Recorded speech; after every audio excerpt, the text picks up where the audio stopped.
Law questions are one of the most common types of logical reasoning questions, but a lot of students still don't know how to approach them. And logical reasoning in general has become a lot more important now that Logic Games is off the LSAT. Today I'll walk you through 10 of the most common flaws that appear in LSAT logical reasoning. First, for those who don't know me, my name is Steve Schwartz. I've been teaching the LSAT since 2005, and I personally increased my own LSAT score from a 152 to a 175. Now, in LSAT flaw questions, your job is to identify what went wrong in the argument. These questions are asking you things like, the argument is most vulnerable to criticism on which one of the following grounds, or what is the major error in the reasoning. And so your job here is to find the conclusion, find the evidence, analyze the relationship between the two, and figure out where the argument went wrong. Again, today I'm going to walk you through 10 of the most common flaws that appear frequently on the LSAT logical reasoning section. If you can become more familiar with these flaws, if you can better recognize the patterns, you'll be able to solve them that much more quickly and accurately. First, one of the biggest LSAT flaws is a sampling flaw, where the argument draws the conclusion from an insufficient or a biased sample. So for example, after asking 5 people at the gym, everyone agreed exercise is the most important part of staying healthy. Therefore, exercise must be the key to good health. First off, they asked 5 people. This sample is way too small. And secondly, they're asking people at a gym. People at the gym probably are more into exercise than the average person. It's a biased sample. Additionally, are they qualified to speak about what is the most important part of staying healthy? Might be better to ask a doctor. So in short, this argument is flawed in a number of different ways, but they all relate to the fact that something is off about the sample. Either it's too small, it's biased, and it's not necessarily an expert group making the claim. Sampling flaw. Secondly, we have ad hominem flaws. These flaws attack the person rather than the substance of their argument. So for example, if we had an argument saying, don't believe Alex's argument about recycling, Alex doesn't even recycle at home. That's flawed because criticizing the behavior doesn't address the validity of the argument itself. Whether or not someone personally recycles does not have any bearing on the logic of their argument in favor of recycling. You can criticize them for being a hypocrite all you want, but we've got to look at the argument about recycling on its own merits, which this argument doesn't even get into. So secondly, again, was ad hominem. Third flaw here is necessary versus sufficient conditions, confusing the two. In this flaw, they're confusing what's required for an outcome with what is sufficient to guarantee it. So for example, if someone is a licensed doctor, they must have completed medical school.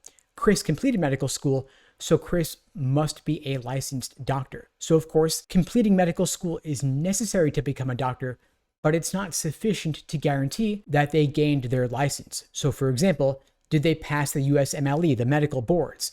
Are they up to date on any credentials or continuing education related to their license?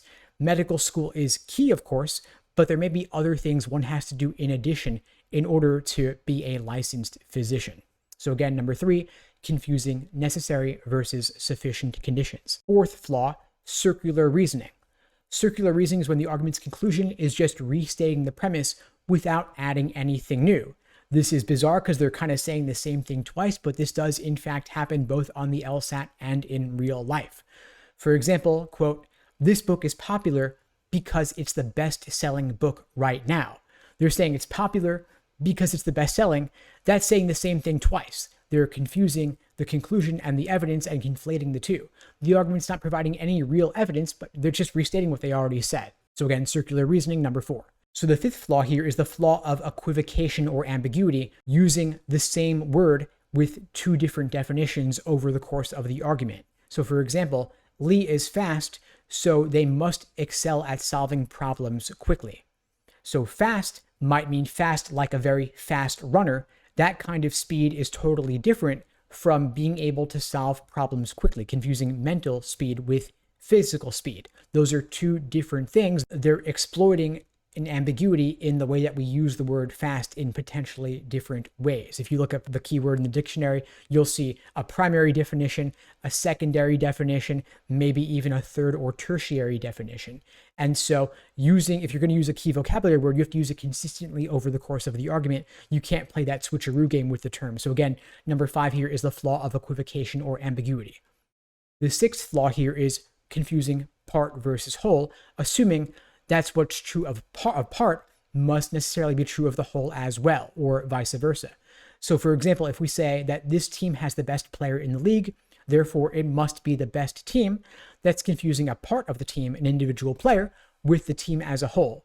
So having the best player doesn't guarantee the team as a whole is going to be the best. Maybe the other players are terrible, or even if you have an all-star team of a bunch of great players, they wouldn't necessarily play well together. And so having a great individual player doesn't mean the team as a whole is going to be equally good. The player may not be representative of the whole. So again, number 6 here, confusing part versus whole. Number 7 here, the flaw of absence of evidence. So this occurs when an argument assumes that something is true or false simply because it hasn't been proven otherwise. So for example, quote, there's no evidence that this new diet is harmful, so therefore it must be safe. Just because we don't yet have the evidence doesn't mean the evidence does not exist. In other words, a lack of evidence doesn't prove something is safe. It just means we don't yet have enough information. So again here, number 7, the absence of evidence flaw.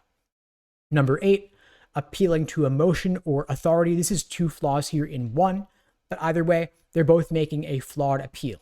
So if you are appealing to emotion, that means that you're trying to get pity points, basically, and appealing to authority may not be valid because if the person's expertise is not in the appropriate area, that would be irrelevant. So an example of an appeal to emotion would be, this charity must be effective.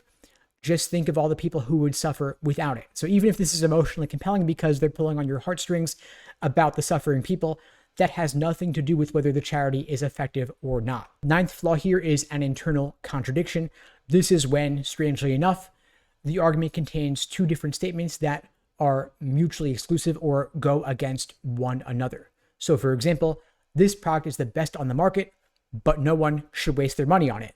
If the product is the best, you would think they're going to say that you should use your money for it. It wouldn't make sense to say you shouldn't waste your money on it if it's also the best. These 2 claims are incompatible. They go against one another, which makes the argument incoherent or makes it nonsensical. So again, that's an internal contradiction, number 9.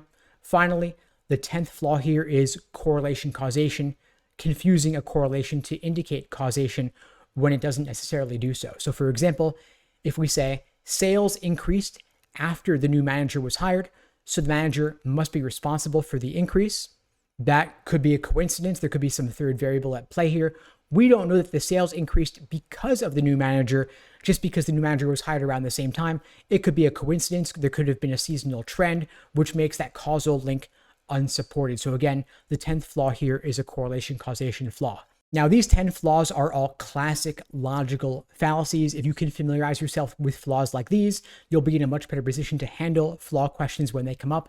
Of course, there are other flaws here that I didn't cover, and some flaw questions also do not relate to classic logical fallacies in particular, but rather simply exploit some sort of gap or assumption made in the argument. So while I want you to familiarize yourself with these 10, don't assume that's all you've got to do. You want to expose yourself to the wide variety of patterns that are tested in LSAT logical reasoning. I would recommend doing a large number of flaw questions since they are one of the most common types of logical reasoning questions. And of course, at LSAT Unplugged, we walk you through everything you need to know about flaw questions, logical reasoning in general, and the LSAT in general as well through our private one-on-one coaching programs, our live small group classes, and our on-demand video courses. We create for our students a personalized day-by-day study plan, walking you through everything you need to know to support you on your LSAT journey. If you'd like my help, you can check out the links below to book a call with me and my team. We'd be glad to support you on your journey to a 170 plus. In the meantime, I wish you all the best and take care.